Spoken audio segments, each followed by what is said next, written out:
Hi friends, welcome to Amrita IAS academy.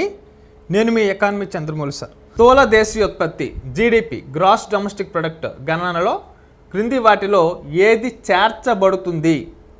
Which of the following is include in the calculations of gross domestic product అంటున్నాడు.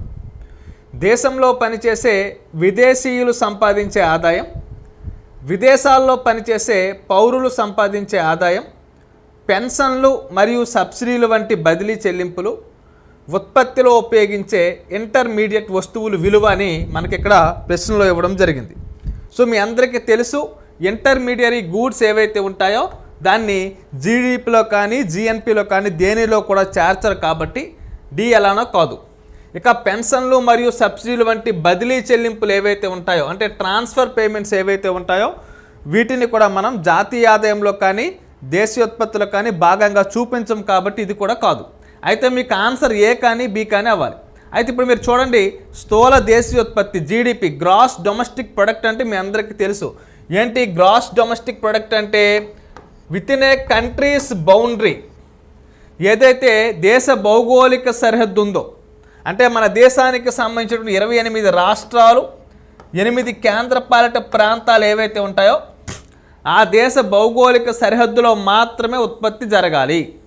మరి దీంతో పాటు సముద్ర తీర రేఖ నుంచి 200 నాటికల్ మైళ్ళ దూరం వరకు ఉన్నటువంటి ఎక్స్క్లూజివ్ ఎకనామిక్ జోన్ ఏదైతే ఉంటుందో ఆ ప్రాంతంలో జరిగినటువంటి వస్తు సేవల ఉత్పత్తి ఏదైతే ఉంటుందో దానిని మాత్రమే మనం జీడిపిలో భాగంగా చూపించడం జరుగుతుంది.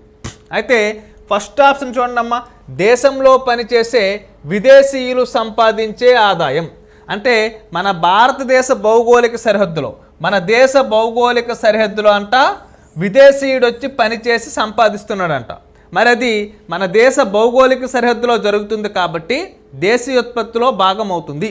కాబట్టి దీనిని కలపడం జరుగుతుంది. ఇక రెండో చూడండి, విదేశాల్లో పనిచేసే పౌరులు సంపాదించే ఆదాయం. అంటే మన దేశానికి చెందినటువంటి పౌరుడు ఇతర దేశంలో పనిచేస్తున్నాడు.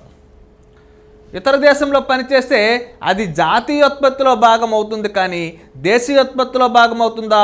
కాదు. కాబట్టి ఇక్కడ బి కూడా తప్పుగా ఉంది. సో మరి సరైన ఆన్సర్ ఏమవుతుందమ్మా? ఆన్సర్ అనేది దేశంలో పనిచేసే విదేశీయులు సంపాదించే ఆదాయం అవుతుంది. ఎందుకంటే గ్రాస్ డొమెస్టిక్ ప్రొడక్ట్ అంటే ఒక దేశంలో ఒక సంవత్సర కాలంలో ఉత్పత్తి కాబడే అంతిమ వస్తు సేవల విలువలు ఏవైతే ఉంటాయో ఆ అంతిమ వస్తు సేవల విలువలు అనేది దేశ భౌగోళిక సరిహద్దులో మాత్రమే జరగాలి.